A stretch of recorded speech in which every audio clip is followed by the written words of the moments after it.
If there's one thing consistent about Chinese sneaker brands is this. They roll out multiple shoe models, case in point 361 degrees. Last year, the brand released the One Motion model. I don't think it was available globally though, at least not in the US, because the shoe was sold mostly in Asia. The One Motion was one of the lower tier shoes of the brand, at least in terms of price. In the Philippines, pairs sold for less than 3,000 pesos, which is about $50. That's before vouchers and discounts. I've seen pairs go around for $35. And while the shoe was a budget model, the performance was not bad at all, and it had lightweight TPU threads for the upper, full-length CQT foam, rubber outsole with solid grip, and a plastic shank. Now we have the 361 degrees One Motion 2, the follow-up to the first, so let's have a quick conversation.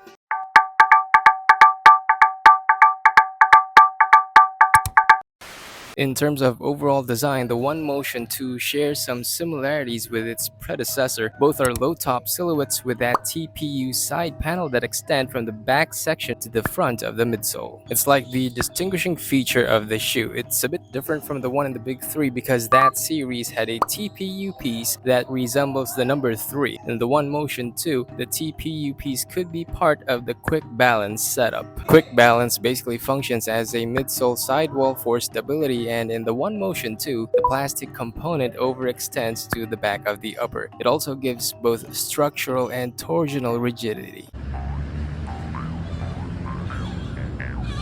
We don't have any definitive info on the midsole yet, but for context, the first version had full-length quick CQT foam for the midsole. I'm guessing the One Motion 2 could still have the same foam midsole given that 361 Degrees has been using it for most of its recent basketball shoes. The foam midsole is fully exposed at the heel and medial while the lateral section is caged. The idea, of course, is that this setup will minimize wobbliness and prevent tipping over during sharp lateral stops. You see, I've played in multiple 361 Degrees shoes since 2015, and my take on this is that the quick CQT foam midsole is better off partially caged, not fully caged. The One Motion 2 follows what I think is the better setup, so it's more likely to have that bounce and impact protection you're looking for. The rubber outsole has an interesting traction pattern. I'm not sure what 361 Degrees calls it, but it's a modification of the traction pattern in the first version, which had great bite on the floor. If the rubber compound used is closely similar, then you can expect the same level of grip here. But this time around, the treads have wider gaps. Now, this gives lesser floor coverage, but on the upside, there's lesser area for dust to accumulate. There's also a flex groove at the front for enhanced forward foot motions. There could be a sore plate as indicated by the S on the outsole. According to the brand, sore plate has lower specific gravity, flexibility, and torsional resistance. It surpasses TPU, nylon, and TPEE in springiness and offers a significant weight reduction, improved flexibility, and increased comfort compared to traditional carbon plates. It's basically carbon injected plastic.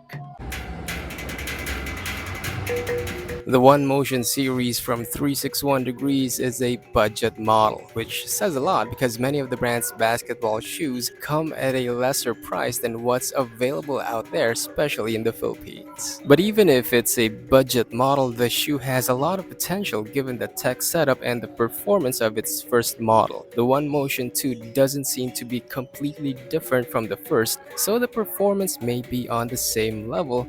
Let me know what you think.